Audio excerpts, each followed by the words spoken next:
Alhamdulillah Waalaikumsalam wa nasta'inu wa nastaghfiru wa na'udzubillahi min syururi anfusina wa min sayyiati a'malina may yahdihillahu fala mudhilla lahu wa may yudhlil fala hadiyalah. Asyhadu an la ilaha illallah wa asyhadu anna Muhammadan abduhu wa rasuluh. Yang kami hormati Bapak Haji Muhammad Isnawan, SE MPH, pembicara kajian Samara pada malam hari ini. Yang kami hormati Ibu Evi Nurhayati selaku pengurus Samara yang telah hadir pada malam hari ini. Yang kami hormati Bapak Iwan Setiawan selaku penanggung jawab Samara Majelis Pelayanan Sosial Pimpinan Wilayah Daerah Istimewa Yogyakarta. Bapak Ibu jamaah hadirin yang dirahmati Allah, alhamdulillahirabbil pada malam hari ini di tengah rintik hujan, ini di rumah saya kebetulan hujan, kita masih diberikan nikmat iman, nikmat sehat sehingga masih bisa menghadiri kajian Samara pada malam hari ini. Kajian Samara merupakan diselenggarakan ya oleh Majelis Pelayanan Sosial Pimpinan Wilayah Muhammadiyah DIY, kemudian Nasihatul Aisyah DIY dan juga Pimpinan Wilayah Pemuda Muhammadiyah DIY.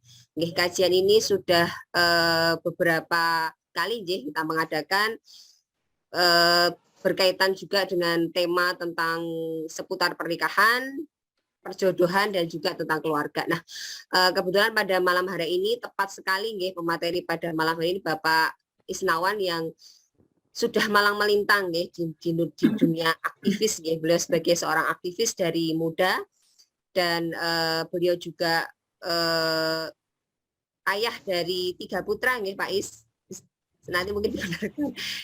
Beliau juga saat ini menjabat sebagai Wakil Ketua Pimpinan Wilayah Muhammadiyah. Beliau juga pernah menjabat sebagai Direktur Al-Islam dan Muhammadiyah terakhir di RSPKU Muhammadiyah Gamping. Menarik Bapak Ibu, kajian pada malam hari ini terkait dengan bagaimana peran seorang aktivis ya dalam mendidik anak, bagaimana kemudian kita menjadi seorang aktivis tapi juga tanpa melupakan peran kita sebagai seorang ibu, peran kita sebagai seorang ayah. Jadi tetap menjadi aktivis tapi juga keluarga tetap utuh. Nah, nanti pada malam hari ini akan kita bahas tema yang menarik ini, yang memang isu yang menarik ya terkait dengan pendidikan anak itu, mengingat di era milenial ini tentunya pengasuhan anak berbeda di tahun-tahun sebelumnya. Mungkin di usia saya dengan usia anak saya juga mengalami perbedaan. Nanti Pak Is bisa menceritakan kemudian pengalaman-pengalaman beliau sebagai seorang ayah mendidik anak dan juga beliau sebagai seorang aktivis. Bapak Ibu, marilah kita buka kajian pada malam hari dengan membaca Bismillah. Bismillahirrahmanirrahim. Sebelumnya kami mohonkan kepada Ibu Evi Nurhayati untuk bisa memberikan sambutan mewakili dari pengurus Samara DIY. Monggo kepada Ibu Evi Nurhayati kami persilahkan. Ya. Bismillahirrahmanirrahim. Assalamualaikum warahmatullahi wabarakatuh. Waalaikumsalam warahmatullahi wabarakatuh. Alhamdulillahilladzi hadana hada wa ma kunna linahtadiya laula an hadana Allah.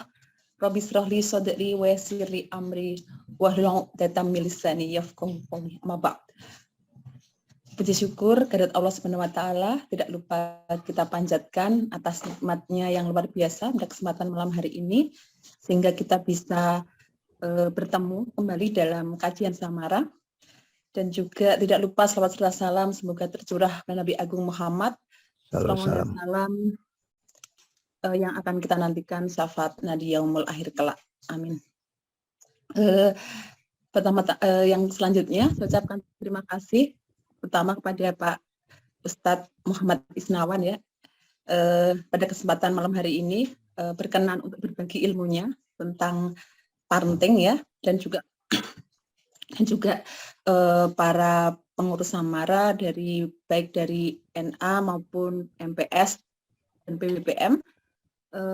Tadi sudah disebutin Mbak Nunung ya, lengkap gitu penyelenggara pada kesempatan malam hari ini, dan juga saya menyapa seluruh sahabat Samara dimanapun Anda berada, insya Allah dirahmati Allah dan semangat, alhamdulillah semangat dalam thalabul ilmi pada malam hari ini. Iya, tadi sudah paparkan. Oh iya, masih terkait ini Hari Raya Idul Fitri ya, para sahabat Samara semua. Saya secara pribadi maupun secara panitia mengucapkan taqabbalallahu minna wa minkum minal aidin wal faizin. Semoga amal ibadah kita selama ini diterima oleh Allah SWT, dan mohon maaf lahir dan batin apabila kami dari tim Samara PWMDIY itu ada hilaf, salah dan sebagainya kepada sahabat semuanya. Ya, ini kajian yang kedua setelah Ramadan kemarin, yang mengangkat tema tadi sudah disinggung sedikit. Iya, disinggung Mbak Nunung tentang bagaimana Pak Isnawan ini sebagai aktivis di Malang Melintang di Muhammadiyah, sudah tidak asing lagi ya di Muhammadiyah DIY ini, dan beliau sudah berpengalaman sekali bagaimana berperan ayah yang ideal mungkin ya, ini berbagi ilmu pada kita semua, karena aktivis itu berbeda dengan pihak yang lain, di mana notabene waktunya secara kebersamaan itu akan lebih sedikit, tetapi bagaimana memberikan kualitas, memberikan intensitas pendidikan ini sehingga pendidikan di keluarga ini tetap bagus, tetap berkualitas begitu. Nah, jangan sampai kadang kita aktivis itu lupa dengan pendidikan di rumah, karena kadang ada peran yang berbeda, misalnya seorang ayah yang mungkin bisa banyak di luar sehingga pendidikan diserahkan kepada ibu di rumah, padahal tidak seperti itu ya, mungkin idealnya. Dan bagaimana nih anak tetap bisa menjadi kader persyarikatan, terutama di Muhammadiyah ini harus lekat juga, bagaimana juga itu menjadi bagian penting, poin penting bagaimana mengakrabkan anak-anak kita di persyarikatan yang kita cintai ini, sehingga keluarga selain juga sebagai sebagai tanggung jawab kita juga sebagai kader persyarikatan. Mungkin itu dari saya, besar harapan kami selaku panitia pada malam hari ini, ilmu dari pemateri bermanfaat yang luas bagi kita semua dalam hal parenting, bahwa mendidik anak itu sulit jika kita tidak tahu ilmunya, mendidik anak itu mudah jika tidak tahu ilmunya. Nah, ini mungkin bagian dari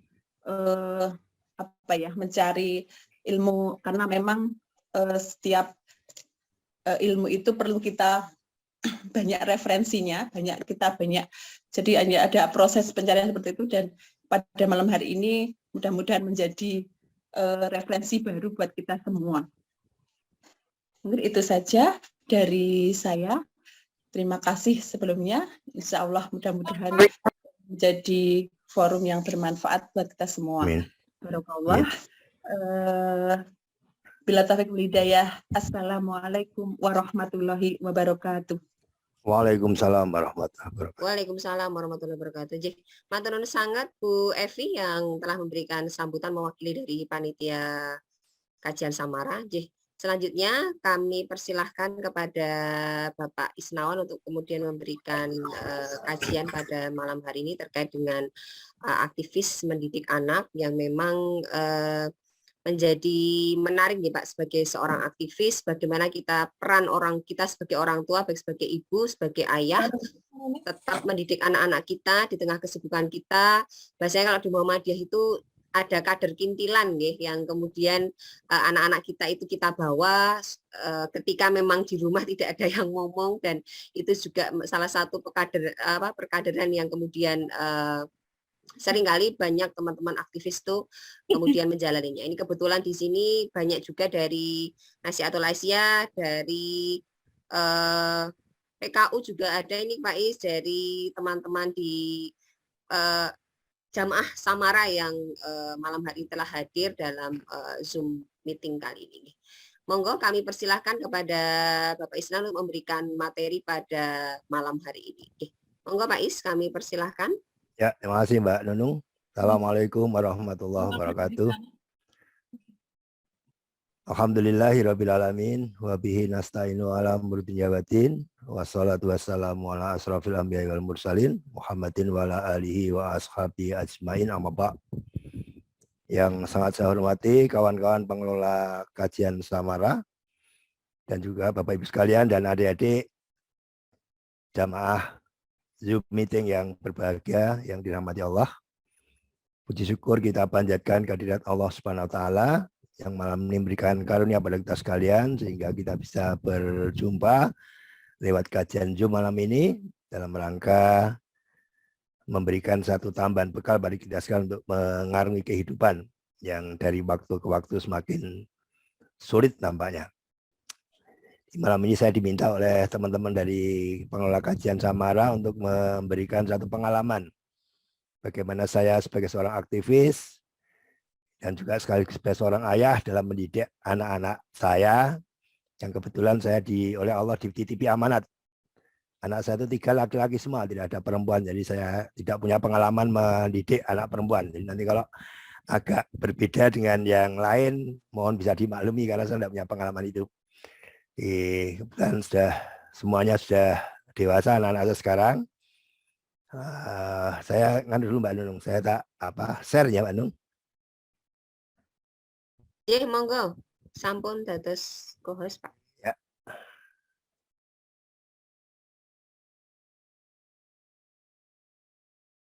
Sudah muncul Mbak Nung?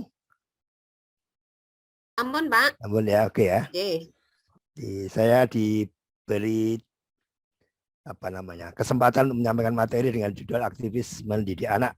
Ini satu hal yang tidak setiap orang punya pengalaman yang sama karena memang aktivis tidak banyak.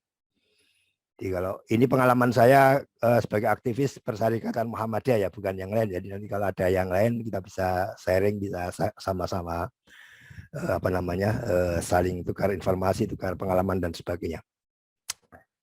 Jadi saya akan mulai dari pemahaman dulu tentang ini. Jadi saya mencoba mengambil dari Kamus Besar Bahasa Indonesia tentang aktivis siapa. Ini orang terutama anggota organisasi politik, sosial dan sebagainya yang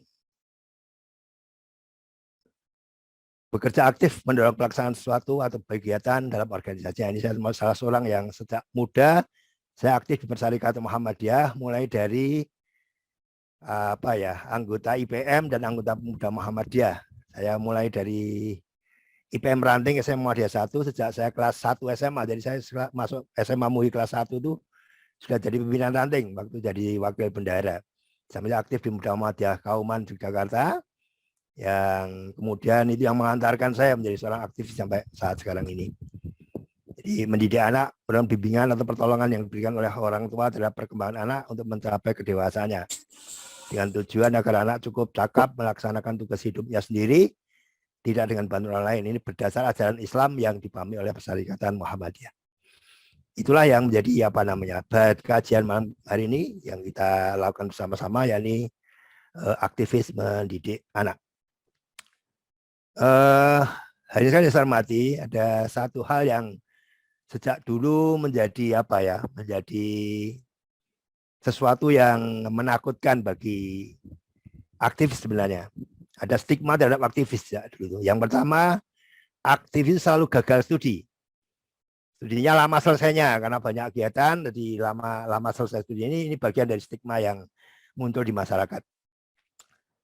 Kemudian yang kedua terlambat nikah ini karena ya kalau bahasa Jawanya itu kasep rabi. Ini banyaklah sekarang saya kira banyak di antara para aktivis yang merasakan itu. Ya, jadi nikahnya itu agak terlambat. Kalau umumnya teman-teman maunya nikah umur 25 ya, kalau aktivis jadi setelah umur 30 baru menikah. Tapi saya kira ini menjadi sesuatu yang menjadi penyemangat bagi teman-teman aktivis.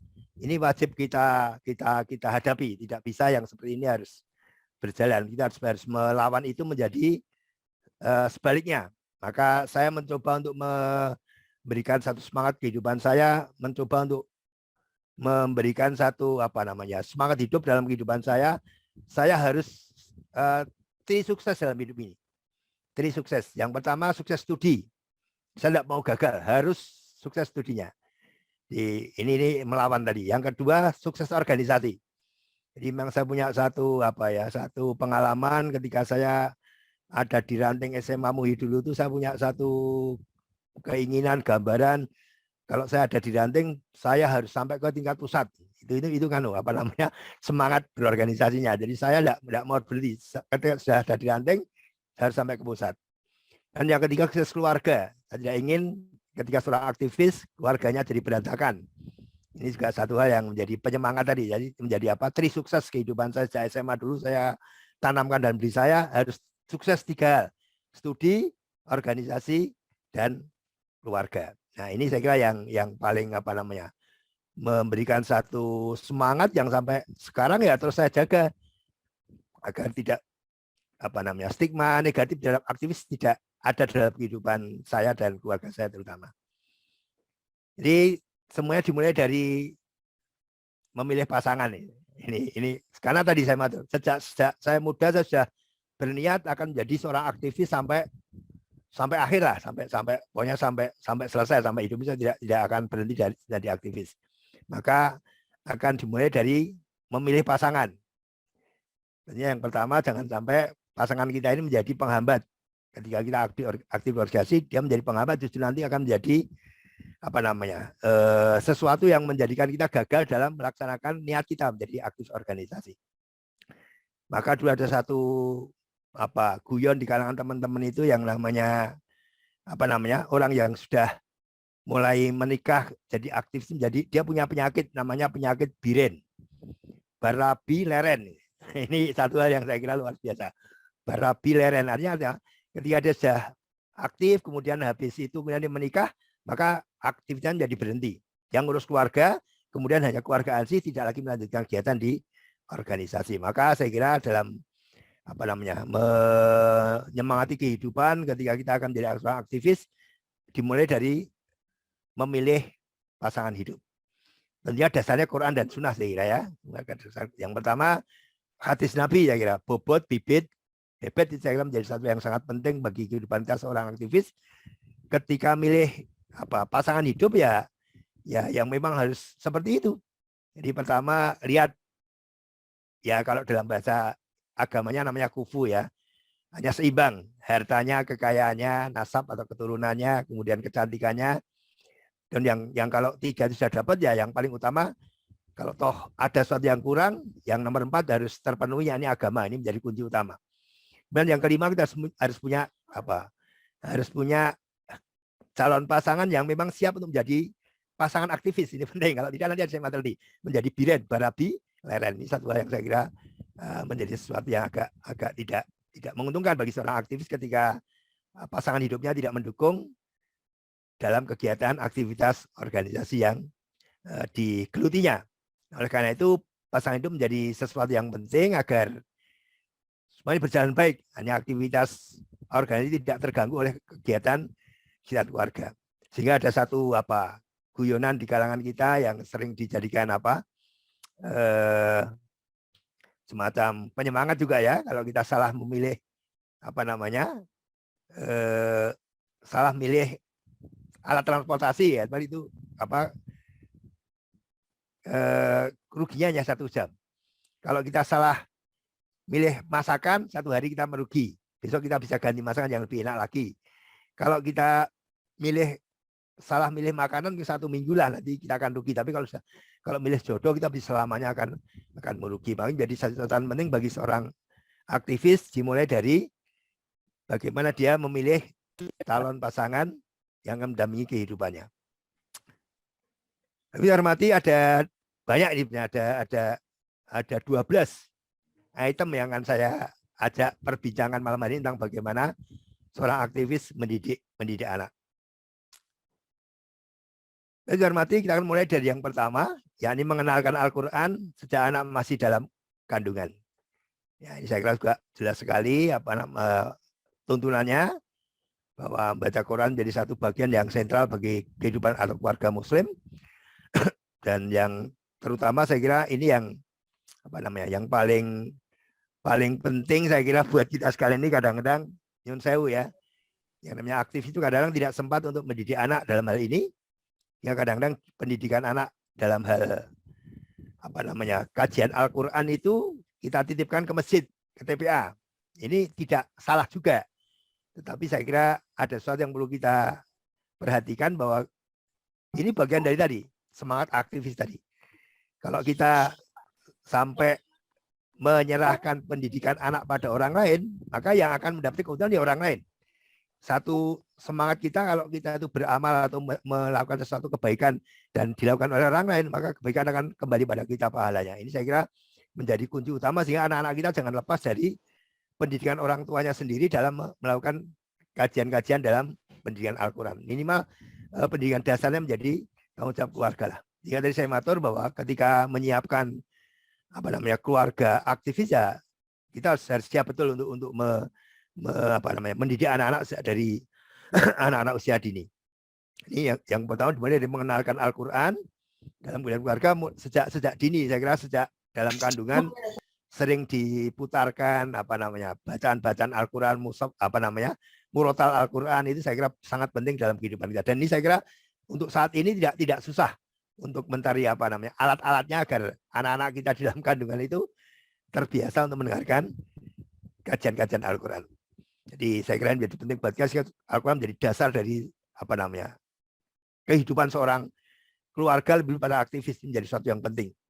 Nah, sehingga yang akan datang pada hari kiamat untuk memberikan syafaat pada pembacanya ini menjadi kunci utama dan harapan kita masing-masing orang tua juga bisa mendampingi anak-anaknya dalam melakukan kajian-kajian Al-Quran minimal dasar-dasarnya yang memberikan ajaran adalah orang tuanya sendiri. Ini tidak mudah tapi saya kira memang itu penting sejak dari anak usia dini kita dampingi agar dia bisa membaca Al-Quran. Kalau nanti dia menjadi lancar, maka paling tidak peran orang tua akan sangat besar di dalam dia membesarkan anaknya dalam masa-masa ke depan untuk kajian-kajiannya dalam hal memahami agama.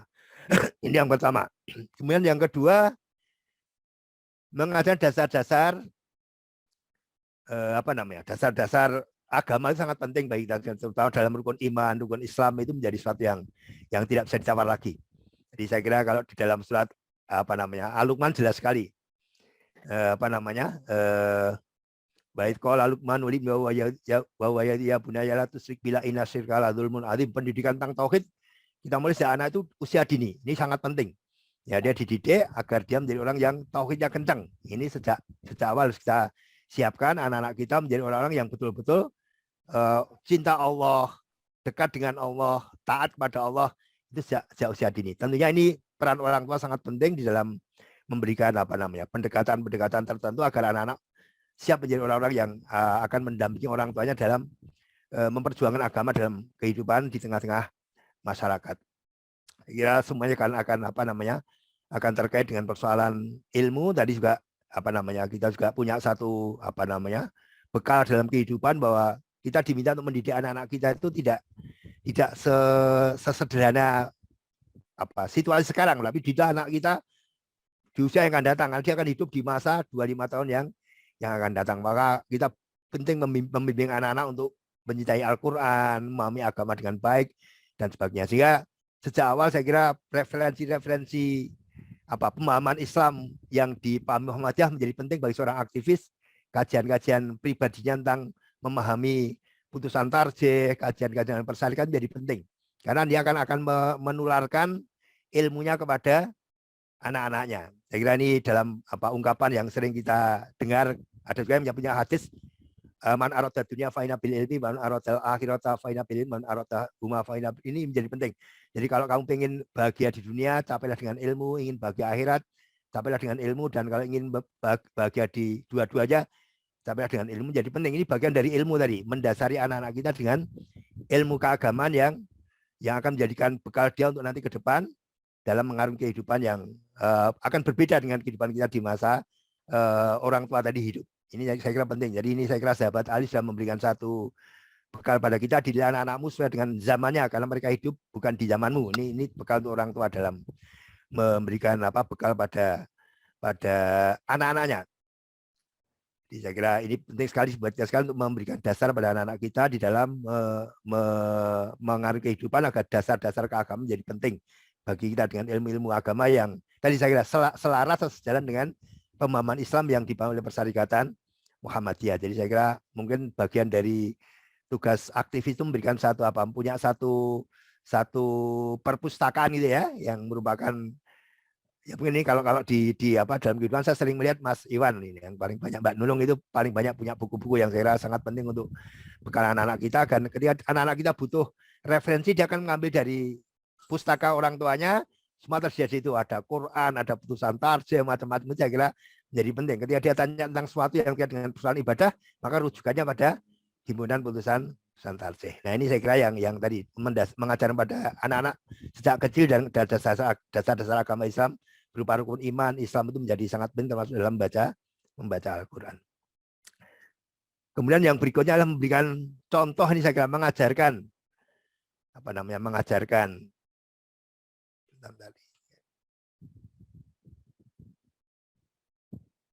ya mengajarkan sholat dan memberi contoh. Saya kira penting, ini menjadi sangat sesuatu yang penting karena sholat jadi kunci dari segala sesuatu yang terkait dengan kehidupan kita selaku aktivis. Kita sadar betul yang namanya sholat menjadi as-sholat imaduddin. Sholat itu menjadi tiang agama. Kemudian juga semangat kita awaluma yuhasabu bil abdi yaumil qiyamah as-sholah idza sholuhat dan seterusnya. Jadi yang pertama-tama akan dihisab oleh Allah nanti di hari kiamat adalah sholat kita. Maka yang pertama kita didik pada anak setelah tauhid adalah bagaimana mengajar sholat pada anak-anak kita. Jadi kalau saya nyun sewu kepada anak-anak saya itu selalu saya tanamkan, kalau kamu sholat itu kuncinya sederhana saja. Satu aja, solu kama ro'aitu muni usoli. Solu kama ro'aitu muni usoli. Sholatlah kamu sekalian seperti kamu melihat Rasulullah mengerjakan sholat. Ya, saudara, pada anak saya ada 4 ciri sholatnya Rasulullah. Yang pertama, tumak ninah. Itu wajib, tumak ninah. Jadi anak-anak tidak ada kamus sholat ke susu, itu tidak ada. Sholat tumak ninah. Yang kedua, inna sholata kanat alal mu'minina kitaban mauquta. Sholat itu kewajiban bagi orang mukmin yang telah ditetapkan waktunya. Maka yang kedua, sholat harus dibiasakan tepat waktu. Nah, ini yang kedua. Yang ketiga, kalau Anda ingin pahalanya besar, jangan mau sholat sendirian. As-sholatul jamaah tafdhulu min sholatil fadhi bisab'in wa isrin darajah. Sholat jamaah itu keutamanya 27 kali lipat daripada sholat sendirian. Maka kalau kamu sholat sendiri, kamu pasti termasuk orang yang rugi dan bodoh. Maka sejak dini saya pada anak-anak saya, usahakan sholatmu selalu berjamaah dan jangan sendirian. Dan yang keempat, cirinya sholat Rasul selalu di masjid. Nah ini dari simulator, anak saya itu 3 laki-laki semua. Yang masing-masing punya kaitan langsung dengan sunnah Rasulullah. Ketika laki-laki, maka yang utama sholatnya di masjid.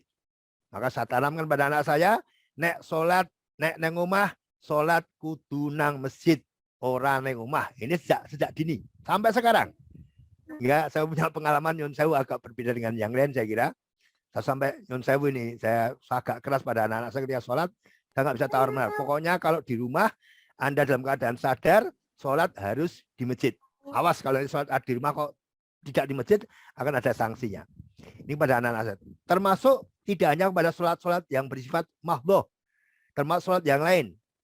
Sholat-sholat yang sifatnya bukan sholat fardu, tapi juga sholat yang lain, termasuk sholat jenazah misalnya. Saya sangat concern dengan anak-anak saya ketika sholat jenazah dimulai dari apa? Dari ketika dia mulai SMP ada kegiatan atau ujian ibadah. Saya menemukan anak saya yang pertama dulu ketika yang bareng saya itu waktu ujian SMP, kemudian dia meminta saya untuk mendampingi belajar sholat jenazah. Saya tanya pada dia, Le, sesok ujiannya sholat apa? Sholat subuh dengan sholat jenazah. Saya enggak nanya yang subuh, saya yakin sudah lantan. Tapi yang sholat jenazah saya dampingi. Coba sekarang kamu sholat jenazah seolah-olah bapakmu meninggal dunia. Ya kayak bapak meninggal dunia, kamu jadi orang yang imami sholat bapakmu meninggal dunia.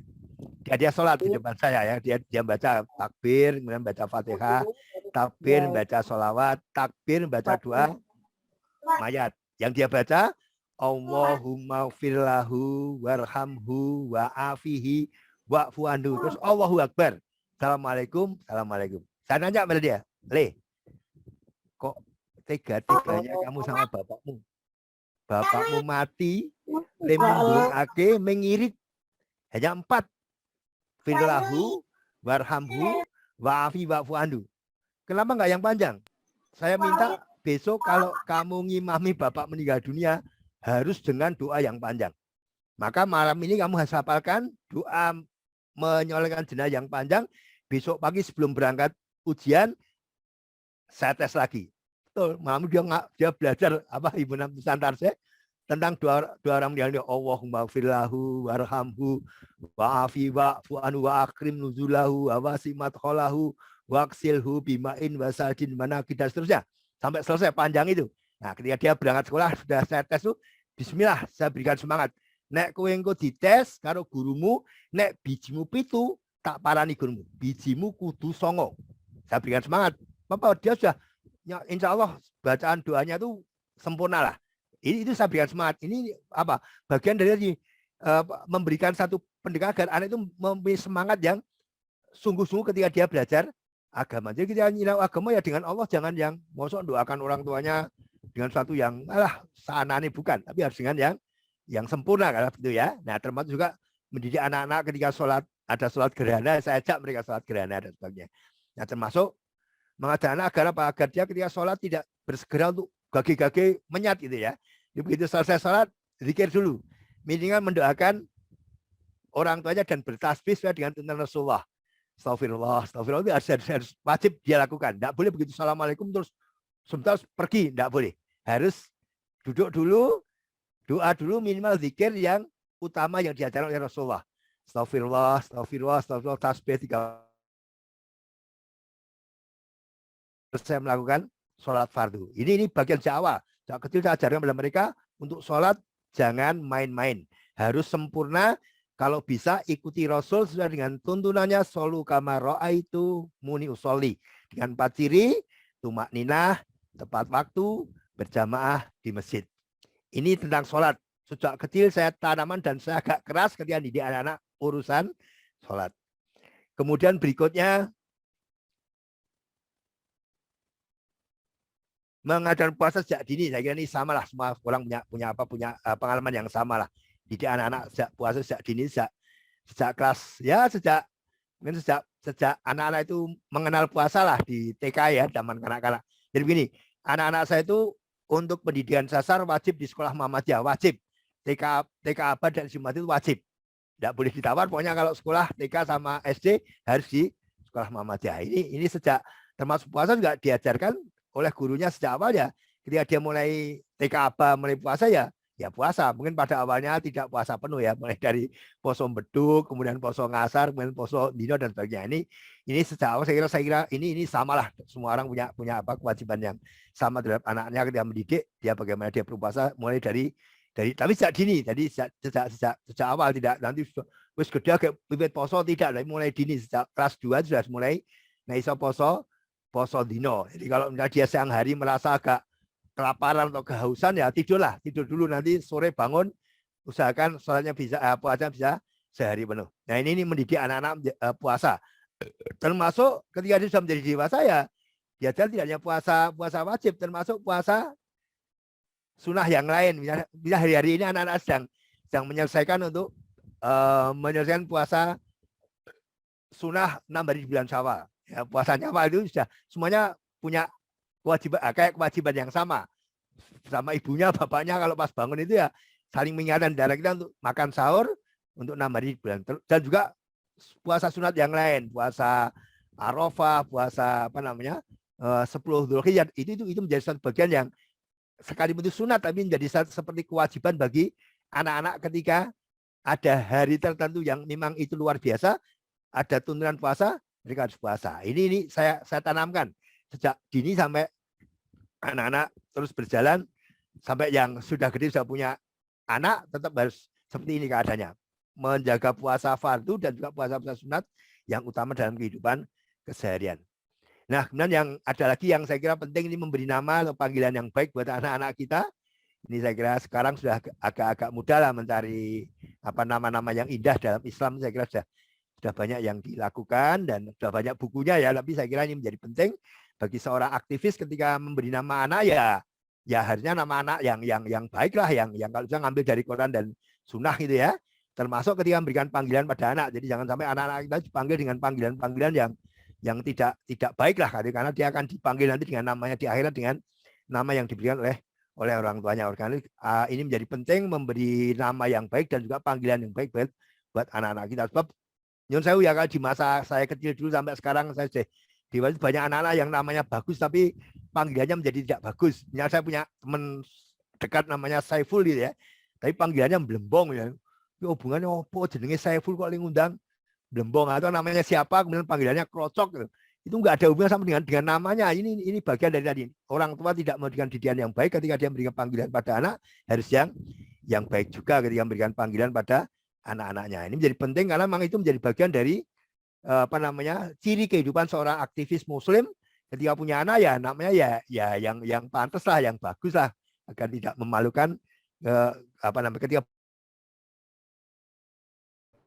Nah, ini yang kelima tentang bagaimana kita memberikan nama dan yang baik dan juga panggilan yang baik untuk anak-anak kita. Karena nanti ini menjadi penting karena nama menjadi sebutan yang akan disebut Allah nanti di akhirat untuk anak-anak kita. Nah, kemudian berikutnya ini penting nih, menceritakan kisah para nabi, sahabat dan tokoh-tokoh yang patut diteladani. Nah, ini saya berikan satu contoh ketika kita mestinya sebagai seorang tua itu kalau aktivis ya mestinya punya lah pustaka kecil gitu ya, yang di dalamnya ada buku-buku cerita anak-anak yang tentang Rasulullah, kisah para nabi, para sahabat itu menjadi penting.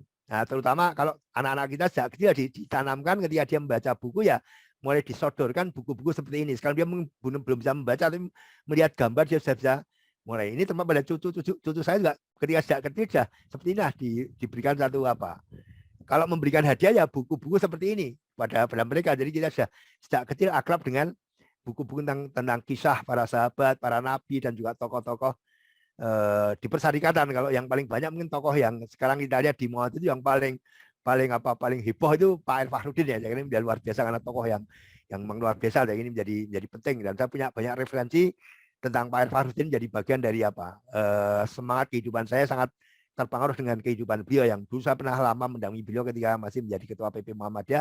Saya menjadi aktivis Muhammadiyah awal ketika itu menjadi aktivis IPM di Yogyakarta ini. Nah, ini menjadi penting buat kita agar kita juga orang tua juga memahami betul bagaimana kisah para nabi, para sahabat, agar nanti bisa diceritakan kepada anak-anaknya ketika mungkin menjelang tidur atau di waktu-waktu senggang, dia cerita tentang bagaimana kehidupan Abu Bakar As-Siddiq, kehidupan bagaimana sahabat Utsman, sahabat Ali dan sebagainya. Ini menjadi termasuk kita bercerita tentang tokoh-tokoh Muhammadiyah, bagaimana perjuangan Pak Fahrudin, bagaimana Kiai Dahlan dulu mengelola persyarikatan Muhammadiyah, bagaimana sifat dermawannya yang luar biasa, dan ini menjadi penting agar anak-anak kita tumbuh dewasa menjadi orang-orang yang paham betul tentang kisah para nabi, para sahabat dan juga tokoh-tokoh yang diteladani dalam Muhammadiyah. Nah, kemudian nomor 7, membiasakan ucapan salam. Ini saya kira penting ya, ucapan salam, meminta tolong, minta maaf dan berterima kasih. Nah, ini saya kira sesuatu yang perlu kita tanamkan sejak dini. Bagaimana anak itu setiap ketemu masuk rumah itu dengan salam. Ketika dia minta sesuatu dengan minta tolong, jangan asal juk-juk.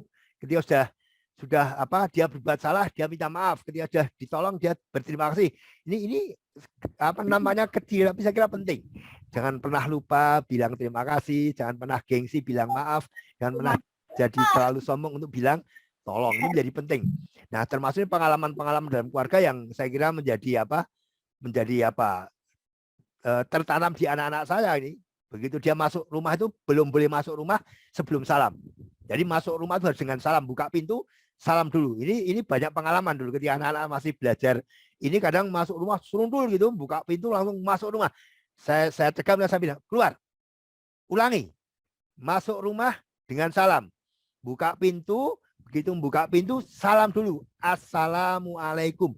Entah ada yang di rumah atau tidak, pokoknya ucapkan salam. Ini menjadi kebiasaan. Jadi habit mereka begitu masuk rumah, belum apa-apa, nomor 1, ucapkan salam dulu.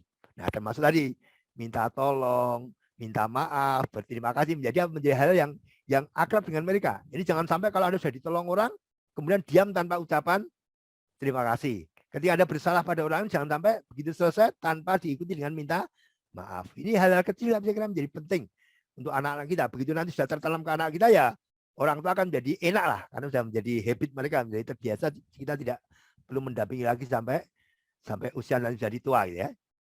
Nah, kemudian yang ke-8, membiasakan bersyukur dan bersikap sederhana. Ini saya kira penting ya, hidup sederhana itu. Saya dalam Quran saya kira banyak, itu juga banyak tentang ini. Ini misalnya di dalam surat Luqman ini yang paling saya itu sejak SMP itu surat Luqman ayat 12 sampai 19 menjadi hafalan.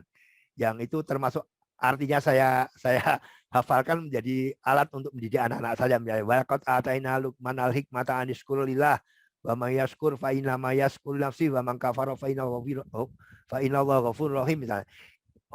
Fa inna Allaha ghafurur hamid. Ini menjadi apa? Menjadi penting anak-anak ditanamkan sejak dini. Dia orang sejak kecil harus menjadi orang yang selalu bersyukur. Dia harus tahu betul bahwa semua yang dia punya, semua yang dia rasakan itu bagian dari nikmat Allah yang diberikan kepadanya. Maka Anda bersyukur pada Allah, terima kasih pada Allah, karena semua datang dari Allah. Ini saya kira termasuk nanti ke depannya juga tadi. Kalau Anda banyak bersyukur, akan banyak ditambah nikmatnya oleh Allah. Ini menjadi akhlak dalam kehidupan keseharian. Anak-anak menjadi orang yang hidupnya sederhana dan selalu bersyukur kepada Allah. Ya, termasuk sederhana saya kira penting ya, gaya hidup ini merasa puas dengan dan cukup dengan apa yang dibutuhkan. Jadi bukan yang diingat, yang dibutuhkan. Termasuk Nun Sewu ini, saya punya satu kebiasaan juga di rumah saya, itu saya wanti-wanti pada anak-anak saya. Hidup bersyukur dan hidup sederhana itu diimplementasikan termasuk dalam mendapatkan sesuatu. Kalau pengen sesuatu belum punya uangnya, tabung dulu. Jangan membiasakan berhutang. Anda pengen punya motor, boleh. Tapi ikhtiarkan, ojo utang. Nyelengi dhisik, nek wis dite cukup agek tuku motor. Ini sederhana, tapi saya kira tidak mudah ya. Banyak orang tuh sekarang gaya hidup kredit itu ya. Nah, saya tuh ingin kepada anak-anak saya dan keluarga saya, nek iso urip ojo utang. Luwih utang mangan, jangan utang makan jangan terjadi. Ya, utang makan jangan sampai terjadi. Nah, ini termasuk juga dari kebutuhan hidupnya, nek iso ojo utang. Ya, ojo utang. Nyelengin dhisik, prihatin dhisik, baru dia menulis sesuatu. Nah, ini bagian dari membiasakan bersyukur dan bersikap sederhana. Dan yang ke-9, perhatikan pergaulan anak dan menunjukkan kegiatan orang tua. Ini kira-kira dulu ketika anak-anak saya itu waktu masih SMA itu dia, dan yang nomor 1, nomor 2 itu sekolahnya di SMA Muhammadiyah 1. Yang waktu itu di MUI masih gencar-gencarnya ada geng yang namanya Ustadz gitu ya. Maaf ya, namanya Ustadz. Sampai saya bilang sama anak-anak saya, tak wanti ya, tak pesan ojo nganti kowe ngantek terlibat neng kegiatan Ustadz. Nah, ngantek kowe terlibat neng kegiatan Ustadz, sak durunge kowe diajar wong liya tak ajar dhisik. Saya nggak rela, saya nggak ridho sampai kalau kamu terlibat dalam kegiatan-kegiatan yang bersifat negatif dalam kehidupan. Anda mau aktif di IPM silahkan, mau macam-macam tak dukung. Tapi dalam kegiatan yang bersifat negatif, jangan sampai kamu dekat dengan kegiatan itu. Apapun alasannya, kamu tidak boleh. Mau di IPM silakan, muda silakan, tapi tidak di kegiatan geng-geng negatif yang ada di sekolah-sekolah, teman di sekolah kamu di SMA. Waktu itu masih anak saya masih ya kira-kira 15 tahun yang lalu, dan saya agak berbeda hingga dan juga mengajak anak-anak saya menunjukkan kegiatan saya kepada anak-anak. Sering saya ajak kegiatan sosial, saya ajak kegiatan-kegiatan yang sifatnya mendidik mereka. Ketika saya khutbah Jumat juga saya ajak gitu ya, anak-anak saya ajak gitu. Mereka nanti duduk nunggu saya khutbah. Ketika saya ngisi pengajian di mana juga kadang saya ajak. Ini dalam rangka dari memberikan satu gambaran tentang kegiatan orang tua. Jangan mereka anak itu tahunya orang tua yang pergi, anak bapak pergi kemana nggak jelas. Nah, kadang kita harus ngajak mereka. Apalagi kalau dalam kegiatan organisasi ada pertemuan keluarga aktivis ya, kita ajak mereka karena kenal dengan yang lain. Nah, ini salah satu hikmahnya agar mereka juga nanti saling kenal di antara para aktivis. Anak-anak para aktivis kenal dengan mereka ya. Syukur-syukur nanti kalau di masa depannya mereka berjodoh, ketika anak aktivis dapat juga anak aktivisnya akan lebih mengenakan lagi. Nah ini saya kira penting ya, memperhatikan pergaulan anak dan menunjukkan kegiatan orang tua dalam aktivitas kegiatan organisasinya. Kemudian yang berikutnya nomor 10 mengajarkan bersikap jujur, kemudian juga menepati janji. Ini saya kira penting, menjadi kunci kehidupan kita, jujur dan menepati janji. Nah ini saya kira jujur, saya kira penting buat kita sekalian, termasuk ya sejak kecil anak-anak kita tuh yang namanya anak itu paling suka sama duit, suka jajan. Gitu. Ini saya tanam pada anak-anak saya, nek harus jajan harus minta kepada orang tua dengan terbuka. Jangan ngambil uang yang bukan milikmu. Jangan ngambil uang yang bukan hakmu. Sehingga nyun saya bunyi dulu di dalam keluarga saya itu sering dengan ibunya anak-anak sering mengatakan uang itu sak gon-gon. Audit 2.000, audit 5.000 nang meja, nang ruang makan, sengaja saya letakkan itu. Untuk apa? Untuk uji anak-anak saya. Nek ngantek wani juga orang omong, nyolong. Wah itu sanksinya luar biasa. Sampai yang tidak ridho kalau anak sampai tidak jujur, ngambil uang yang bukan haknya untuk kepentingan dirinya. Saya bilang, nek gue butuh ngomong, kasih sama bapak ibu. Tapi jangan sampai Anda ngambil yang bukan haknya. Termasuk caranya tadi meletakkan uang di rumah itu sak gon-gon. Yang cedak tempat tidur, yang ruang makan, di ruang keluarga itu ada duit yang telecek itu, ya kecil-kecil. Tapi saya kira menjadi ujian buat mereka. Mereka jujur tidak waktu-waktu ngambil uang yang bukan miliknya, termasuk menepati janji. Saya bilang pada anak-anak saya, nek kowe ra iso aja janji. Nek wis niat janji bilang insya Allah. Nek ra iso janji bilang enggak bisa, aku ra iso tenan njaluk ngapura ra iso. Jangan bilang insya Allah untuk mengganti kata-kata tidak bisa menepati janji.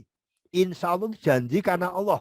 Jadi tidak bisa kamu menolak janji dengan kata insya Allah. Karena itu janji dengan Allah. Nek wis kowe janji dengan insya Allah ya harus ditepati. Nah ini bagi anak-anak menjadi penting ke depan karena dia juga butuh sikap jujur dan juga menepati janji ketika dalam kehidupan bermasyarakat nantinya.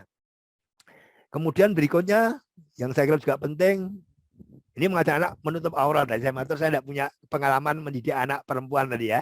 Dan itu laki-laki semua. Ini juga penting. Karena sekarang kadang-kadang yang paling ditekankan itu ketika aurat itu anak perempuan. Padahal anak laki-laki juga punya aurat. Yang itu wajib juga diikuti oleh anak laki-laki. Makanya kan jadi penting buat kita sekalian. Yang namanya auratnya laki-laki dari bawah pusar sampai atas lutut misalnya. Ini kan banyak kegiatan olahraga anak-anak itu yang nyun sewu membuka aurat ketika badminton, ketika sepak bola, atau barang ketika dia berenang misalnya. Ini saya sampai tunjuk pada anak-anak saya. Bapak itu ketika SMP itu hobinya berenang. Saya itu punya hobi berenang sejak SMP. Jadi saya hari Selasa sore itu di Umbang Tirto itu paling bening dari Selasa ya. Selasa itu kadang saya nyisikan uang saku untuk berenang tiap hari Selasa ke Umbang Tirto. Waktunya ya berenang dengan swimpark. Dan begitu sudah agak dewasa SMA diberitahu kowe yo nglangi nang Bang Tirto nganggo buka aurat itu ya rumong dosa ya. Begitu sadar ya terus menjadi berhenti, tidak lagi menjadi punya hobi berenang. Termasuk yang lain kalau olahraga ya harus pakai training gitu ya, tidak pakai celana pendek dan sebagainya. Ini menjadi penting. Jadi jangan hanya anak-anak perempuan yang diojo-ojo itu selalu menutup aurat yang sempurna, tapi anak laki-laki juga diajarkan bagaimana dia menutup aurat dalam kehidupan kesehariannya. Nah, kemudian yang berikutnya mendoakan anak dan mengajarkan anak untuk mendoakan orang tua. Tadi saya sudah menyinggung soal bagaimana anak-anak ketika selesai sholat harus juga mendoakan orang tuanya dengan doa Robbi firli wali walidayya warhamhuma kama rabbayani shaghira, menjadi penting agar dia menjadi kebiasaan dia setiap waktu ketika ada kegiatan sholat, begitu selesai dia tidak segera pergi, tapi dia harus ingat harus mendoakan orang tuanya. Saya kira tuntunan doa banyak sekarang ini. Tinggal kita mengajak anak-anak kita bagaimana dia doa untuk orang tua. Segera di sekolah-sekolah dasar mereka sudah diajarkan bagaimana mendoakan orang tuanya. Nah, saya kira itu yang bisa saya sampaikan, Mbak Nunung, sebagai pengantar diskusi malam hari ini. Saya kira saya sampaikan pada Mbak Nunung, nanti kita berdiskusi. Matur nuwun. Assalamualaikum warahmatullahi wabarakatuh. Waalaikumsalam warahmatullahi wabarakatuh. Nggih. Matur nuwun Pak Isnawan, luar biasa sekali ya tadi materi tentang bagaimana kemudian mendidik anak. Salah satunya adalah yang pertama nggih mengajarkan tauhid, kemudian terkait dengan pemahaman terhadap Islam, dan juga kalau di Muhammadiyah ya terkait dengan faham agama menurut Muhammadiyah dan tarjih seperti itu. Kemudian terkait dengan ibadah, akhlak, termasuk tadi nggih, mengajarkan anak untuk kemudian selalu membiasakan diri mengucap salam, minta tolong, berterima kasih, dan juga minta maaf. Nggih, terima kasih Mbak Is, ini luar biasa ya membuka wacana kita terutama bagi kaum ibu ya, atau ya, mendidik anak terutama di era milenial ini kan tentu berbeda Pak Is dengan yang di masa dulu. Mungkin kalau di milenial ini anak sudah terbiasa dengan gawainya, Ya. gadget dan sebagainya. Nah, itu mungkin tadi yang belum banyak disinggung nih. Nanti mungkin bisa berdiskusi pengalaman Pak Is mendidik putra-putranya atau mungkin dengan cucu ya, cucu tercinta, kebetulan putri nggih. Putri. Oke, terkait dengan itu nanti bisa para jamaah untuk kemudian berdiskusi. Monggo kami buka sesi tanya jawab, bisa raise hand atau menuliskan di kolom chat. Monggo, atau bisa langsung. Ini kebetulan komplitnya dari para ibu muda. Ada yang raise hand nggak ya?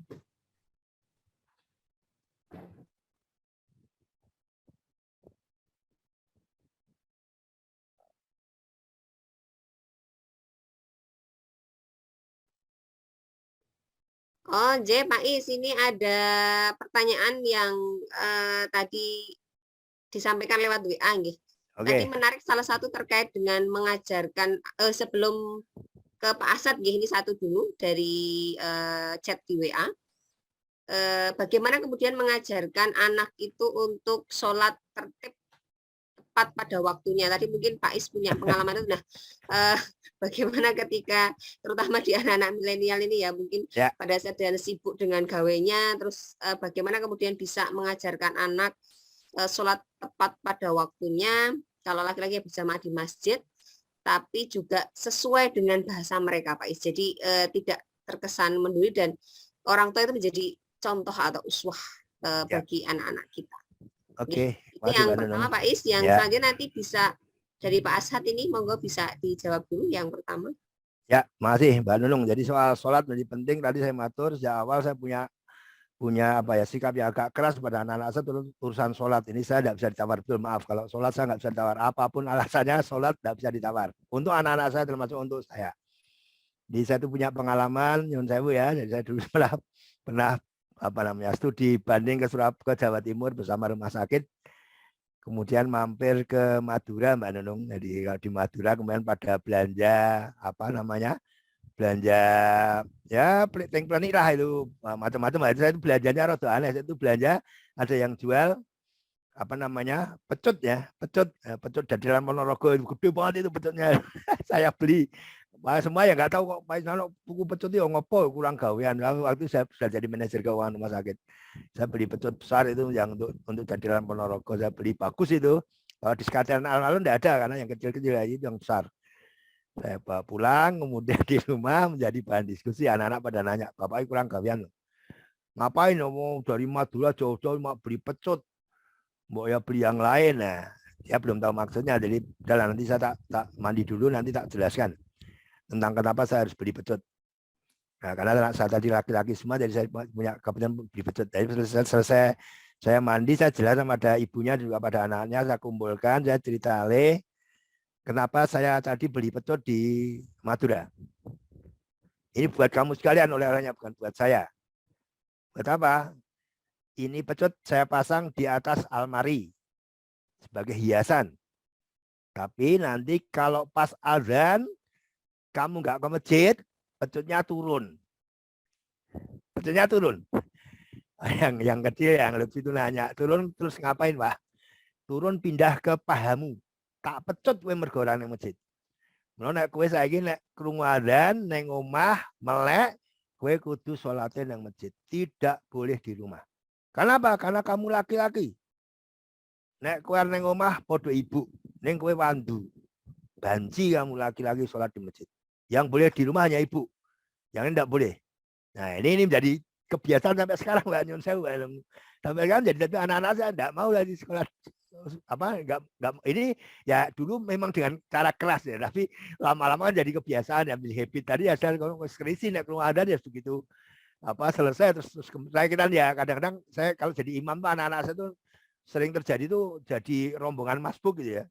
Cah telu mangkat bareng itu telat kabeh nang buri kabeh cah telu itu. Nek ora peduli ya pokoknya yang penting harus ke masjid. Soal telat itu urusan lain, tapi yang penting soalnya tidak boleh di rumah. Nah, ini menjadi media yang tertanam. Nah, ketika Nyun Sewu anak saya dewasa, kemudian sudah menikah, ini saya tularkan ke menantu saya. No, titip ya, aku duwe pesan siji. Bojomu iki nek salat kecilek tak didik, nek salat fardu ning masjid. Tulung kok tak elingke, nek wis dadi bojomu, nek wayahe salat aja entuk nang omah. Kudu ngejak kowe nang masjid. Ya, ngejak kowe nang masjid. Aja dadi imammu nang omah, kleru. Kudu ngejak kowe nang masjid. Nah, tadi saya matur betapa pentingnya yang namanya anak kalau sudah mau dijodohkan itu sama-sama aktivis, itu lembaganya enak. Ini belum kenal kalau calon mantu nih, wah ini agak bahaya. Nah, kebetulan anak saya yang baru itu, Nyun Sewu ya, ini apa namanya, dapat pasangannya itu pekgo.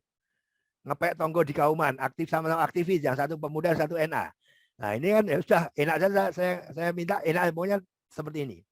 Nah, ini termasuk bagian dari ya apa namanya, tadi Mbak Nunung cerita soal bagaimana mendidik cucu tadi ya, sekarang Nyun Sewu jadi korban jadi korban. Jadi anak cucu saya itu kalau sekarang diajak main ke rumah simbahnya itu sangat senang begitu simbah langsung gagi-gagi siap-siap mau berangkat. Kenapa? Karena dia kalau di rumah tidak boleh main gadget sama ibunya, tidak boleh buka YouTube sama ibunya. Ini kalau mbahnya oleh, nah, maka dia begitu ditawari ke rumah simbah terus melayu gage-gage, nanti dia akan buka YouTube. ini hal yang saya kira perlu nanti rembukan antara orang tua sama menantu sama anak, caranya ben sinkron. Jangan sampai nanti Nyun Sewu menantu sama mertua gelut gara-gara soal gadget ini. Ini saya kira hal yang di masa lalu saya nggak ada lagi, tapi sekarang udah jalan cucu saya 2,5 tahun sudah pintar buka YouTube, sudah buka pintar mainan itu luar biasa. Kadang malah si Mbah Putrinya dituturi.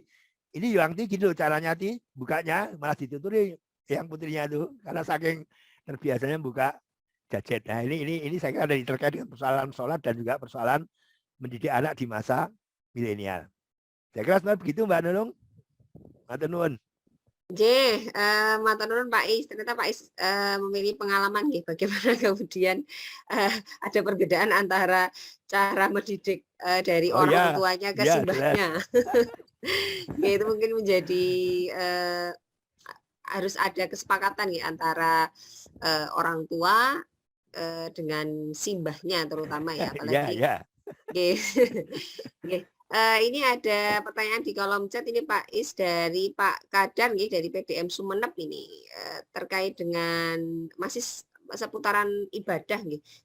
Assalamualaikum warahmatullahi wabarakatuh. Setelah kita memberi contoh tentang ibadah seperti sholat berjamaah di masjid, namun dan menyuruh anak kita namun belum berhasil secara maksimal, termasuk juga sudah ada upaya untuk mendoakan agar anak kita diberi hidayah. Nah, ini pripun Pak Is? Ini mohon jawaban atau advice-nya. Ya, terima kasih Pak Kadar. Ya. Pak Kadar ya dari Sumenep, luar biasa. Matur nuwun atas pertanyaannya. Jadi saya kira memang semua dimulai dari orang tua, Pak. Dimulai dari orang tua. Jadi sebelum saya mengajarkan pada anak saya itu saya sudah ke saya diri sendiri. Nyun Sewu ya, Nyun Sewu betul Nyun Sewu. Jadi tentang urusan sholat itu saya sudah mendidik diri saya sendiri. Saya tidak boleh lagi sholat fardu itu di rumah. Sejak dulu wajib di masjid, haram di rumah. Jadi sejak awal ya anak-anak tahu kalau saya tidak akan mungkin sholat di rumah. Jadi sudah dimulai dari orang tuanya. Jadi saya kira ya sesuai dengan firman Allah lah. Kaburo maktan indah andakulum malat, jangan akan jadi dosa besar orang yang ngajak-ajak tapi dirinya tidak ngerjakan. Ini surat As-Saff ayat 23 saya kira penting untuk menjadi pedoman kehidupan keluarga kita. 5 takuluna malatafalun. Jadi jangan sampai kita itu mengajak orang lain tapi diri kita lupa pada diri kita dan itu dosanya besar. Nah, mulai dari diri sendiri Mas, dan termasuk sabar ya. Jadi dulu saya itu ya Awalnya ya anak-anak nggak terus gage-gage, nggak sampai nyun sewu. Saya sampai beli pecut tadi kan wis hilang kesabaranku. Udah bola-bali tak ajari alon-alon, tak nengke wae. Ya kok ngeyel ya wis lah iki terakhir. Nek pancen wis iso ya kersane Gusti Allah gitu ya. Tapi saya sampai itu beli pecut itu betul. Nanti kalau anak-anak itu nggak ke masjid ya tak pecut betul. Tapi karena mereka takut ya akhirnya betul tidak pernah turun dari atas almari, tapi akhirnya mereka sadar lah bahwa yang namanya laki-laki karena di tanaman pemahaman agamanya lebih dulu disampaikan pada mereka. Yang namanya sholat itu kuncinya satu, sholu kama ra'aitumuni usolli. Dan itu menjadi kunci utama karena yang akan ditanyakan di akhirat kelak itu nomor satu itu sholat. Bukan yang lain, bukan bagaimana anakmu, bagaimana ilmumu, bagaimana kekayaan, bukan. Yang ditanya sholatmu, mana sholatmu apik, kabeh amalmu ajar apik, nek sholat melek. Dicatat, maka perhatikanlah sholat. Ini awal dari saya tanam pada anak-anak saya. Ya itu saya ngomong ya ketika ada santai-santai di ruang sambil nonton TV, kita cerita-cerita, sambil dengarkan kajian, kita bisa diskusi di rumah seperti itu ya. Ya karena saya anak satu laki-laki semua, saya tidak punya bias mendidik ke anak perempuan. Jadi ini pokoknya laki-laki kudu podo bapaknya. Bapaknya atos yo, anak yo ben atos, sholat apa kenceng ya harus kenceng. Jadi ini saya kira itu dimulai dari diri sendiri, Pak. Diri sendiri dan juga memahami ada istri saya waktu itu, Bu, tolong aku punya kebijakan seperti ini, tolong didukung. Tahu kalau saya keras, istri tidak dukung ya tidak sama saja, Bang. Nanti anak-anak itu akan larinya ke ibunya. Karena di rumah saya itu ada satu kesimpulan gitu ya dari istri saya. Anak laki-laki itu anaknya ibunya, anak perempuan itu anaknya bapaknya. Nah itu ya, anak laki-laki anaknya ibunya, anak perempuan anaknya bapaknya. Jadi saya itu tidak punya anak di rumah, cuma punya istri karena semua anaknya ibunya, laki-laki semua. Jadi kalau ada apa-apa minta saya nggak tak kasih, minta duit minta ibu, nggak minta saya, kamu anaknya ibu, minta ibu. Jadi saya itu nggak pernah ngasih anak saya itu semua ke ibunya. Ini karena yang tadi yang punya auto ibunya, anak laki-laki itu anaknya. Jadi saya kira sunnah Nabi seperti itu juga. Yang namanya anak laki-laki itu anaknya ibunya. Ini saya kira penting kali. Ya, jadi seperti itulah.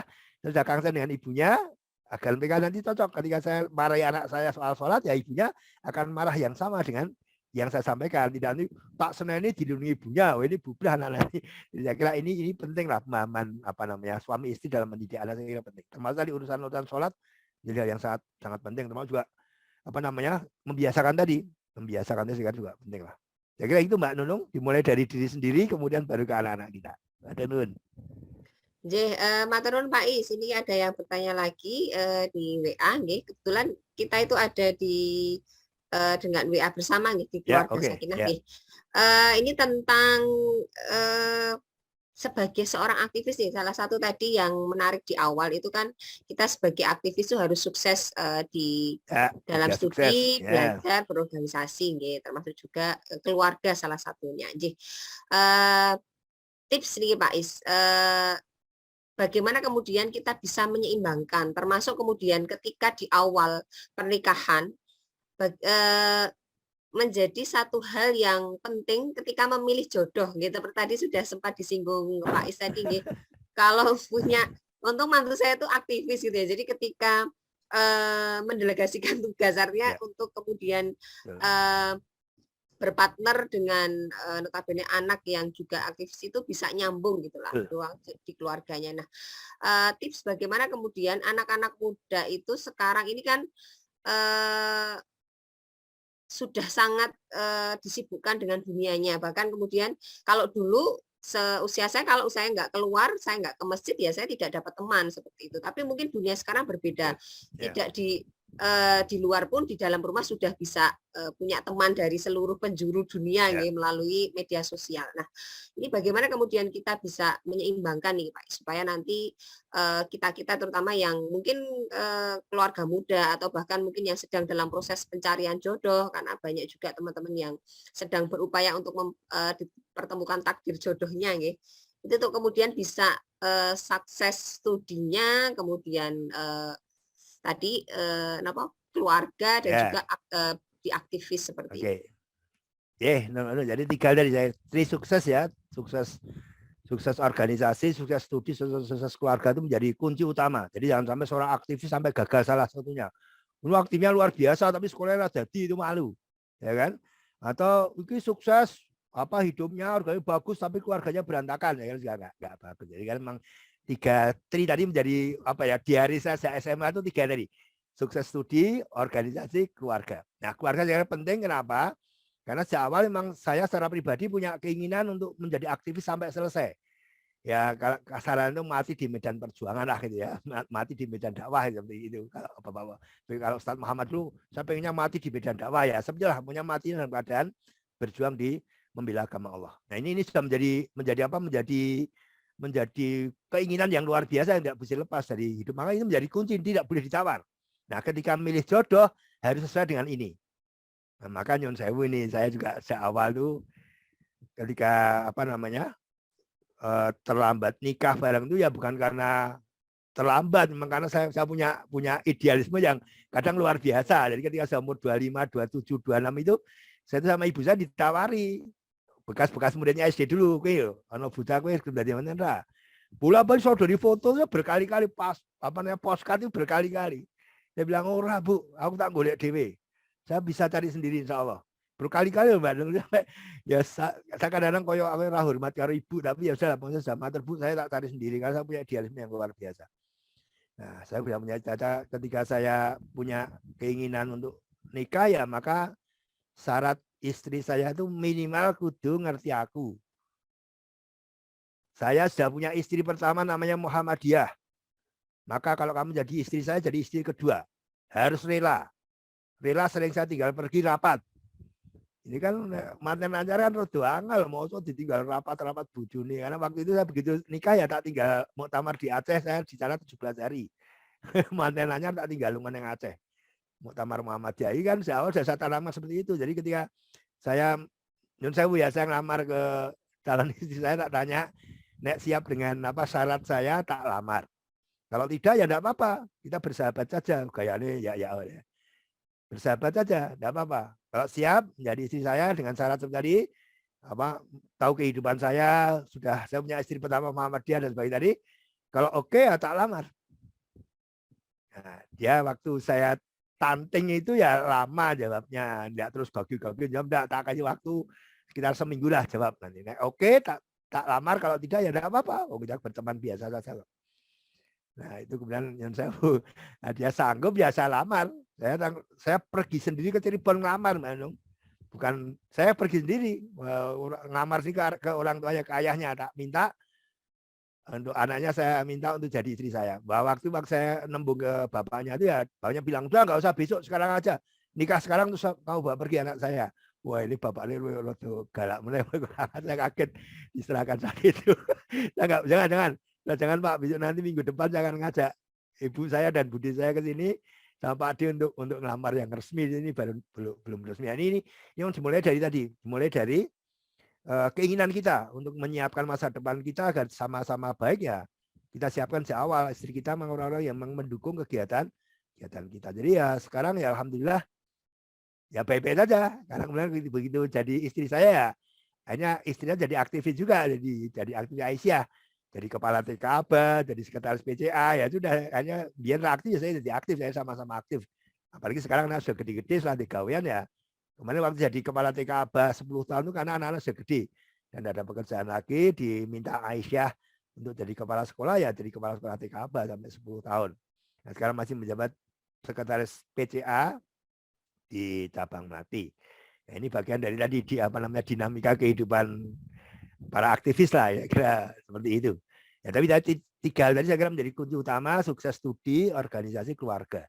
Ini yang saya kira penting untuk dicekali bareng-bareng itu ya, jangan sampai ini menjadi ucul karena ya anak-anak diberitahu juga nanti ke depan juga diwariskan ke anak-anak kita agar jangan sampai sukses studi itu menjadi tidak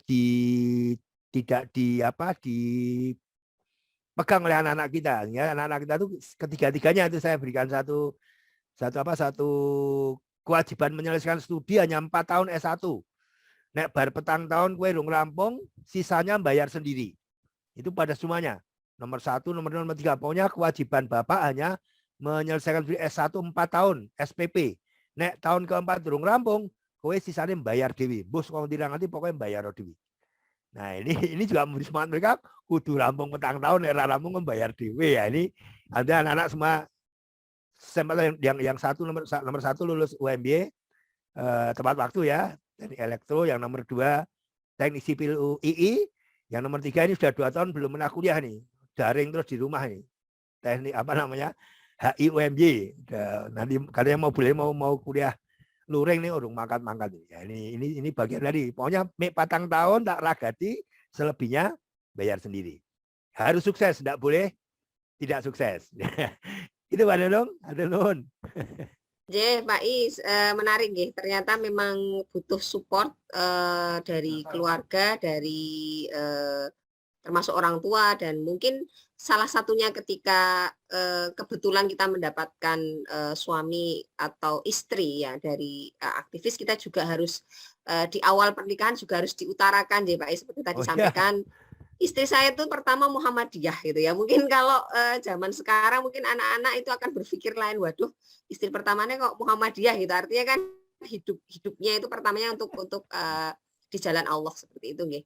Nah, tapi itu juga menarik ketika nanti di perjalanan waktu sudah ada saling memahami ya di awal. Jadi ketika nanti di pertengahan jalan pernikahan itu mungkin ditinggal rapat, ditinggal bahkan mungkin keluar kota, bahkan mungkin keluar negeri ya kalau di pimpinan pusat dan sebagainya, itu sudah memahami dan meminimalkan konflik. Kebetulan ini ada yang resen ini Pak Asad Kusumajaya, Pak Is. Monggo Pak Asad, Kiai Asad, ini salah satu pengasuh keluarga Sakinah. Jadi kajian Samara itu sekarang juga berjejaring dengan keluarga Sakinah PDM Kota yang kemudian bergantian gitu untuk kemudian kajian terkait dengan tema-tema keluarga Sakinah. Monggo Pak Asad bisa open mic. Assalamualaikum. Waalaikumsalam warahmatullahi wabarakatuh. Pangapunten tidak bisa open video karena mohon maaf. Jadi Mbak Es, sekali lagi assalamualaikum Mbak Es. Waalaikumsalam. Jadi satu ini Pak, jadi saya punya pengalaman baik keluarga kami di Lamongan maupun yang di tempat saya tinggal gitu, aktivis-aktivis Muhammadiyah itu saya merasakan satu hal, ngajari anak ikhlas itu angel. Jadi dalam kasus-kasus tertentu misalnya banyak orang tuanya itu ikhlas nyumbang misalnya dalam kasus misalnya wakaf. Nah setelah kemudian ya mungkin pengurus cabang ranting pada waktu itu nggak terlalu gatean sehingga kemudian belum diurus, tapi setelah sampai pada anaknya jadi wakaf nggak selesai. Ini saya melihat itu menurut saya adalah persoalan di mana kemudian keikhlasan orang tua itu tidak tertransfer ke anak. Nah ini mungkin saya minta tanggapannya Pak Es. Yang kedua Pak Es, saya melihat begini, jadi di pengalaman kami secara pribadi, anak-anak saya juga saya minta aktif di IPM dan beberapa. Nah yang sulit itu ternyata kemudian sekarang ini mengaktifkan anak mau aktif di masjid itu Pak Es. Jadi anak kalau sholat di masjid mau, tetapi kemudian menghidupkan masjid itu ternyata nggak mudah gitu. Dan ternyata pengalaman saya pribadi juga itu banyak sekali juga dialami oleh kawan-kawan kami sesama aktivis persyarikatan. Mungkin Pak Es punya kiat untuk itu. Matur nuwun. Assalamualaikum warahmatullahi wabarakatuh. Waalaikumsalam warahmatullahi wabarakatuh. Nuwun Mbak Zat, langsung Mbak Nunung. Langsung mawon, monggo Pak Is. Nuwun Mbak Zat. Jadi saya kira soal ikhlas tadi memang itu nggak gampang ya. Ilmu yang paling angel di ilmu ikhlas. Saya kira ya memang harus ditanam sejak dini. Memang tadi saya sampaikan pada anak-anak saya tentang apa? Tentang syukur tadi. Tentang syukur tadi. Baita dana rohkum lain sakartum la ajidang bain kafatum ina ada bila sati. Saya kira syukur itu penting karena semua yang kita punya itu datang dari Allah. Nek kowe tambah syukur mesti akan ditambah oleh Allah nikmat yang banyak. Itu sejak kecil tak tanaman pada anak-anak saya Mas. Ini bagian dari saya khawatir nanti kalau anak-anak saya itu nggak bisa ngikuti irama kehidupan saya, itu menjadi pertanyaan orang, bapak ini biar koyong ini kok anaknya koyong ini misalnya nih. Ini mas saya kadang-kadang ingin menduplikasi saya kepada anak-anak saya termasuk dalam hal keikhlasan tadi. Misalnya nyun sewu ya Mas, saya berkali-kali memberitahu pada anak-anak saya kenapa dulu Bapak beli motor misalnya.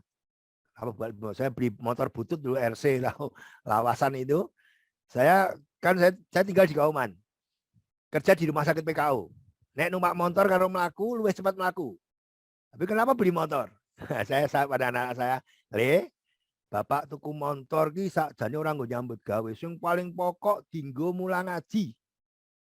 Ben aku mulang ngaji, rasah ngrepotke panitia, rasah dipethuk, aku mangkat dhewe.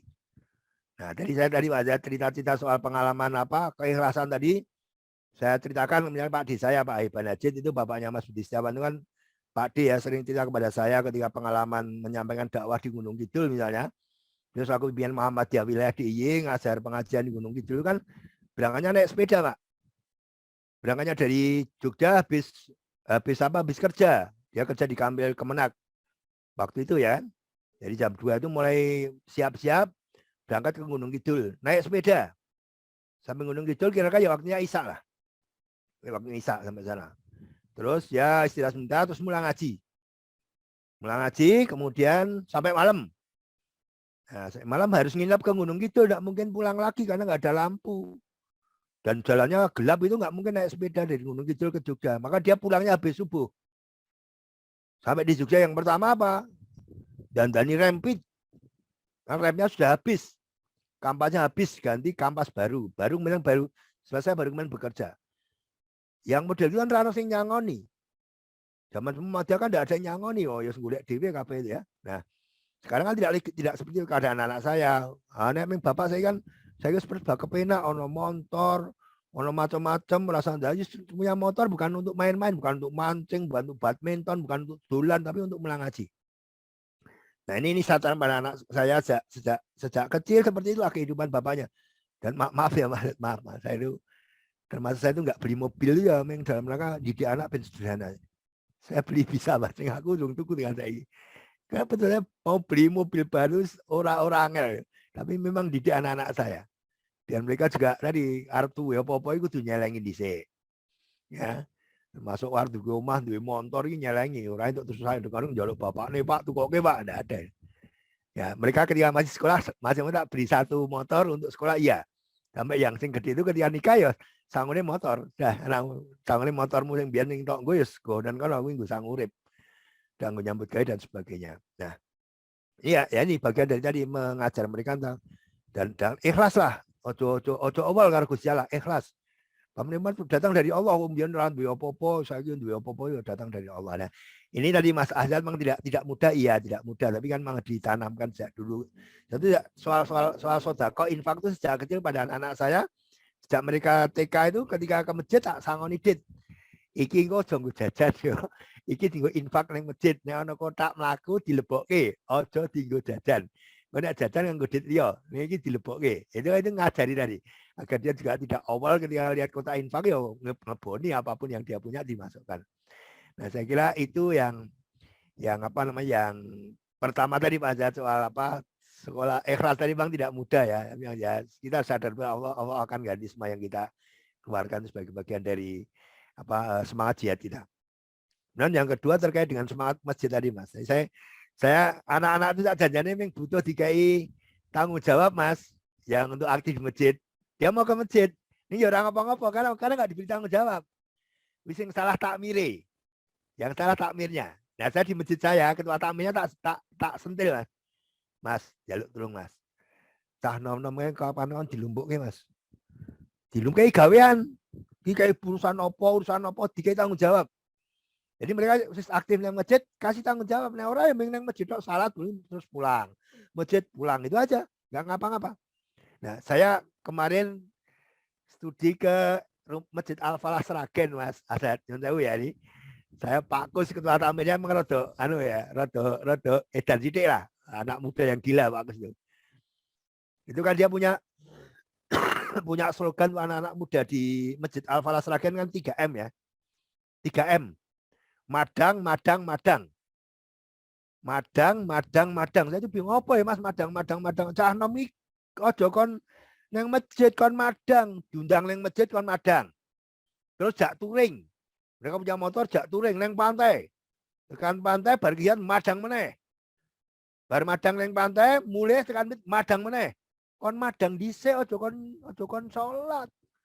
Aku nek suwe-suwe rada seneng nang masjid agak jak kegiatan. Nah, ini namanya ada suksesnya mengelola anak muda di Al-Falah. Waktu saya datang ke sana ada puluhan anak-anak muda yang tidurnya di masjid. Mengelola kegiatan apa? Medianya masjid yang mengelola anak-anak muda. Semua tuh orang yang bayar itu, mereka datang sendiri ya tadi kan, dimulai dari pendekatan pada anak-anak tadi. Apa yang mereka butuhkan itu diberikan tanggung jawab. Nah, saya kira itu salah satu hal Pak Azad, anak-anak tuh butuh diberikan tanggung jawab. Kowe urusan iki, urusan iki. Mereka akan lakoni itu. Nek ora dikai, ya tadi nang masjid terus mulih turu, wis ora ngopo-ngopo. Nanti keluarnya ya Kak, nek pas ono kegiatan kepanitiaan di konopo dari korban itu urusan beleh, dia baru kerja. Kalau enggak ya enggak. Nah, saya kira ini bagian dari kita perlu nyentil lah pengurus takmir mendekati anak-anak muda. Oh, kadang sekarang ya ada kesenjangan lah antara orang tua dengan anak-anak muda di masjid itu kadang-kadang ngelola anak-anak muda itu enggak gampang. Ada sing tua ora telaten itu ya, ora telaten ya. Ya selatan juga memang dia punya dunia sendiri. Nah kalau saya jadi nanti masjid menjadi pusat segala sesuatunya ya, masjid harus punya ada wifi-nya, sing rada kencang gitu ya. Masjid rano wifi-nya, rano masjid batak mulih, mau ya enggak, masjid harus punya wifi dan gratis. Jangan sampai wifi-nya pakai kode tertentu sing rada angel tak nakon ketua takmir koordinator piro. Ya enggak ya harus begitu. Ini bagian dari tadi mengikuti perkembangan zaman. Anak-anak butuh wifi ya, masjid cepat di wifi. Butuh mainan karambol ya kayak karambol. Jadi Serambi kasih karambol, mengkono main karambol daripada dolanan yang dalan jadi Serambi main karambol. Ini contoh-contoh saja. Saya kira bisa kita laksanakan. Saya kira begitu Pak Azad, Mbak Nunung yang biasa. Matur nuwun Pak Is. Matur nuwun Pak Is. Pertanyaan terakhir Pak Is, ini ya. Tips agar putra-putri kita bisa mengikuti jejak orang tuanya sebagai aktivis. Ini termasuk menjadikan anak-anak kita kader kintilan ya. Misalnya diajak serta ibu di pengajian Aisyah, jadi memorinya terbentuk sejak dini atau mungkin pernah diboncengkan bapaknya ikut kajian Muhammadiyah atau mengisi. Nah itu mungkin Pak Is bisa bercerita gitu, termasuk tadi sempat disinggung terkait dengan apa istilahnya pengalaman Pak Is tentang Ustadz Haiban seperti itu gitu. Tipsnya Pak Is.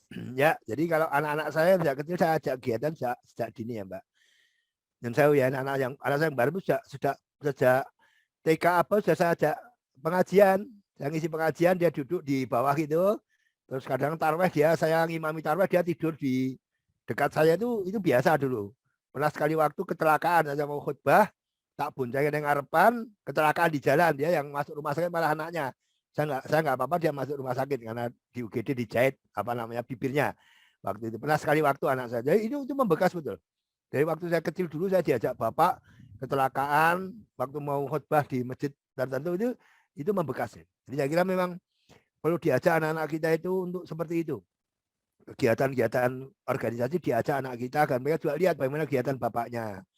Kadang-kadang kalau sekarang agak lebih mudah karena ada WA keluarga itu ya. WA grup ya keluarga, jadi ada rapat, saya sedang mimpin rapat itu takon moto koncoku, tak kirim nang grup itu bapak lagi rapat, sedang mimpin rapat, sedang kegiatan ini ada Pak Haidar, kadang-kadang kalau pas foto bisa bareng tak kirim ini biar anak-anak tahu bahwa bapaknya tuh kemana-mana tuh raming dulan ya, tidak hanya dulan tapi juga ada kegiatan organisasi. Nah, termasuk Nyun Sewu ini saya punya kebiasaan yang mungkin tidak dipunyai banyak orang.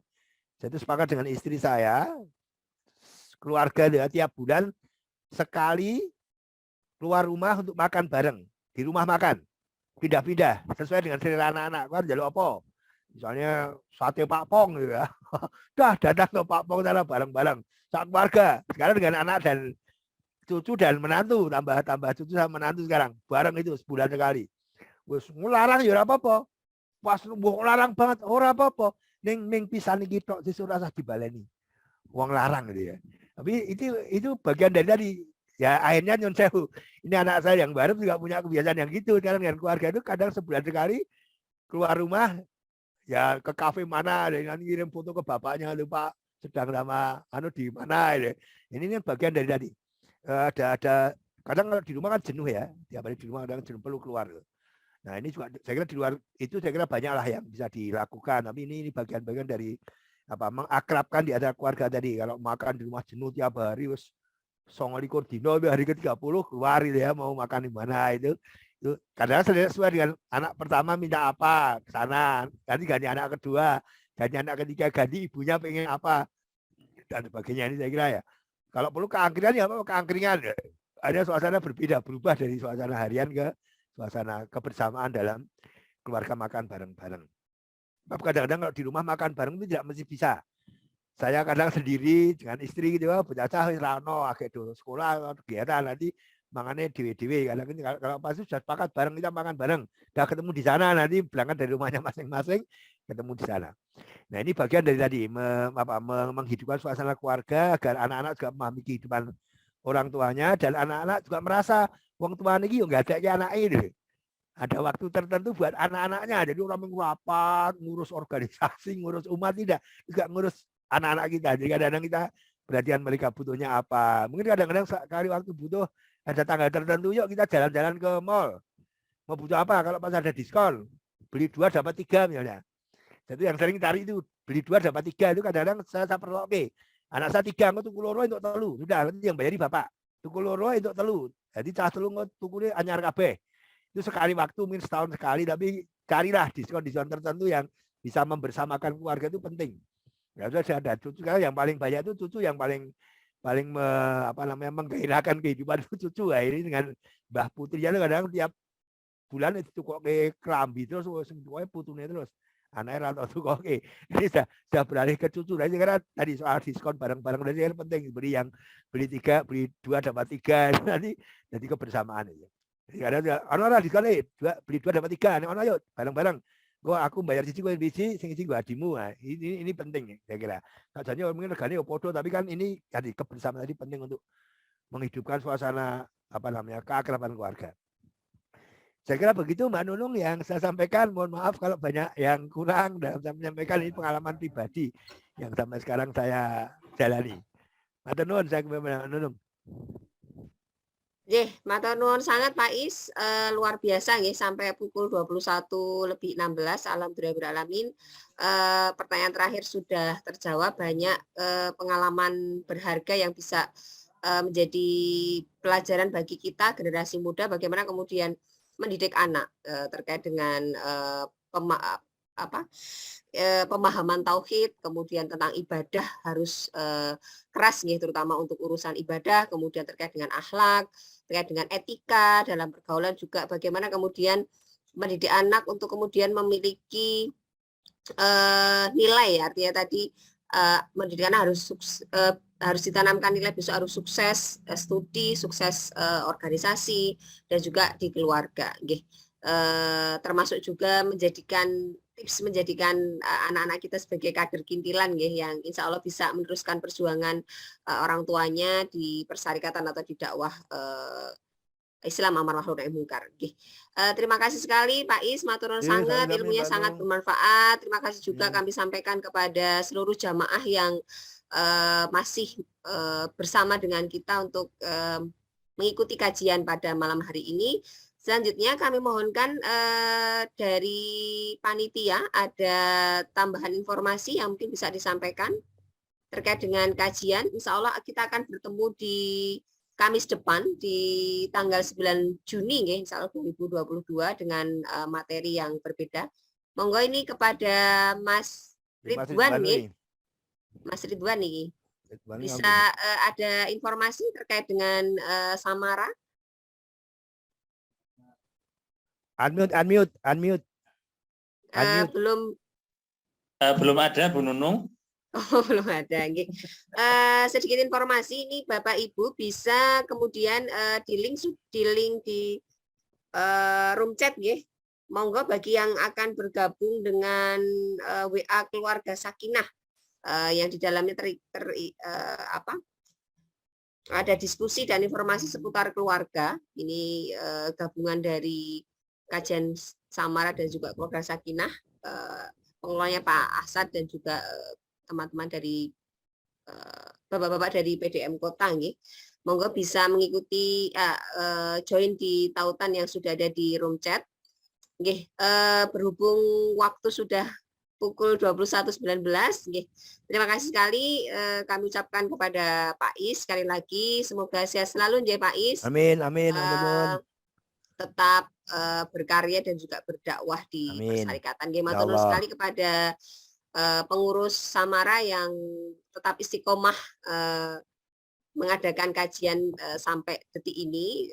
Kita berjumpa di 9 Juni nggih 2022 dengan tema yang menarik ya, terkait dengan mungkin menarik bagi jombloati ya, terkait dengan mengatasi kegalauan sebelum apa istilahnya mengatasi kegalauan di usia yang masih jomblo. Nanti mungkin bisa diikuti nggih kajian Samara di Kamis 2 pekan lagi.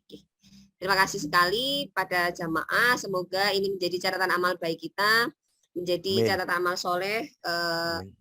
bertolabul ilmi nggih di malam hari ini. Marilah kita tutup kajian Samara ini dengan baca hamdalah dan doa kafaratul majlis. Alhamdulillahirrahmanirrahim. Subhanakallahumma Subhanakallahumma rabbana wa bihamdika. asyhadu an la ilaha illa anta astaghfiruka wa atubu ilaik. Dari saya kurang lebihnya mohon maaf atas segala salah dan khilaf nggih. Kami tutup dengan kami tutup dengan salam nggih. Assalamualaikum warahmatullahi wabarakatuh. Waalaikumsalam Waalaikumsalam warahmatullahi warahmatullahi wabarakatuh. wabarakatuh. Matur nuwun. Nggih.